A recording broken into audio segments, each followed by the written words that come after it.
Don't change your hat.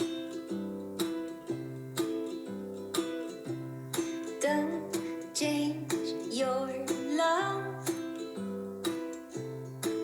'Cause I like Les banyeres del Canal d'Urgell. it just like that. Per primera vegada en 160 anys, el Canal d'Urgell tanca l'aixeta del rec per mantenir la mínima reserva d'aigua de boca de les poblacions que abasteix.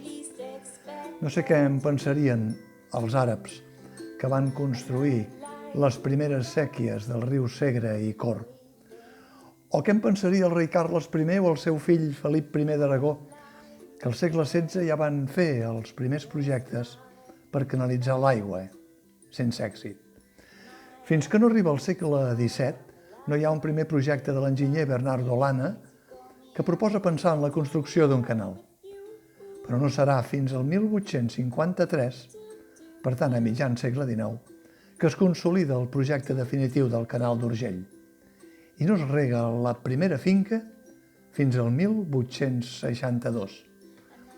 Des d'aleshores, mai no s'havia hagut de tancar l'aixeta com s'ha fet ara.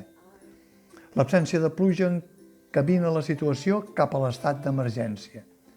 Però com que generalment només fem memòria de Santa Bàrbara quan trona, l'amenaça de la sequera no sembla que preocupi a tots els sectors de la mateixa manera. El mateix dia que saltava la notícia del tancament del Canal d'Urgell, en saltava una altra. Els hotels, que tornen a vessar de plens, tenen un consum d'uns 300 litres per cada banyera que s'omple. Una dutxa ràpida es calcula que en pot arribar a gastar només uns 50 litres. Mentre es prenen mesures restrictives que afecten els conreus, la supervivència de la pagesia i, en conseqüència, la bona salut dels consumidors de productes de proximitat, es manté la butlla per a la mina del turisme. És evident que els hotels no trauran les banyeres de cadascuna de les habitacions, però sí que una normativa coherent, respectuosa amb la pagesia, podria decretar un segellat provisional de les aixetes de les banyeres hoteleres.